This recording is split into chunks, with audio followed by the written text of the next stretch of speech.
Mengapa cuaca sangat panas akhir-akhir ini? Begini penjelasan BMKG.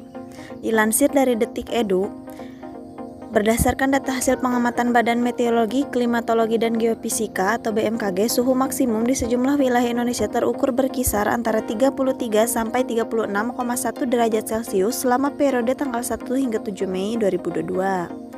Suhu maksimum tertinggi hingga 36,1 derajat Celcius terjadi di wilayah Tangerang, Banten, dan Kalimarau, Kalimantan Utara. Temperatur yang lebih tinggi bahkan pernah terjadi di tahun 2018 dan 2019. Suhu maksimum tertinggi di Indonesia pada bulan April selama 4-5 tahun terakhir sekitar 38,8 derajat Celcius di Palembang pada tahun 2019, sedangkan di bulan Mei sekitar 38,8 derajat Celcius di Temindung, Samarinda pada tahun 2018, kata Deputi Bidang Meteorologi BMKG Guswanto dalam keterangan tertulisnya. Berdasarkan penjelasan BMKG, ada beberapa hal yang patut diperhatikan terkait cuaca panas, berikut penjelasannya. Nomor 1, apa penyebab cuaca panas? Guswanto menjelaskan cuaca yang terasa lebih panas dipicu beberapa faktor. Pertama adalah sebagian wilayah Indonesia akan mulai memasuki musim kemarau yang terlihat dari pergerakan semu matahari.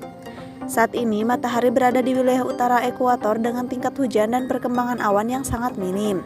Akibatnya cuaca cerah pada pagi dan menjelang siang cukup mendominasi. Faktor kedua, tingkat terbentuknya awan yang rendah sehingga mengoptimalkan penerimaan sinar matahari di permukaan bumi. Sehasilnya masyarakat merasakan suhu yang lebih panas dan terik. 2. Cuaca terik bukan fenomena gelombang panas. Banyak yang mengaitkan cuaca lebih terik akhir-akhir ini dengan fenomena gelombang panas di wilayah Eropa dan Amerika. Menurut World Meteorological Organization atau WMO, gelombang panas ini disebut heatwave. Fenomena ini terjadi saat kondisi udara terasa panas berkepanjangan selama 5 hari.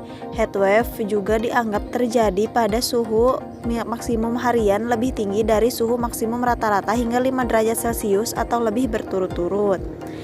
Dalam hal ini, Guswanto memastikan suhu panas terik di Indonesia bukan fenomena gelombang panas. Fenomena gelombang panas biasanya terjadi di wilayah lintang menengah tinggi yang dipicu oleh kondisi dinamika atmosfer di lintang menengah.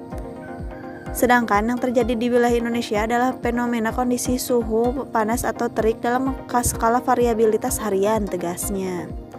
3. Waspada suhu panas hingga pertengahan Mei. Guswanto mengatakan pihak BMKG masih terus memantau kondisi suhu panas atau terik di wilayah Indonesia hingga pertengahan Mei.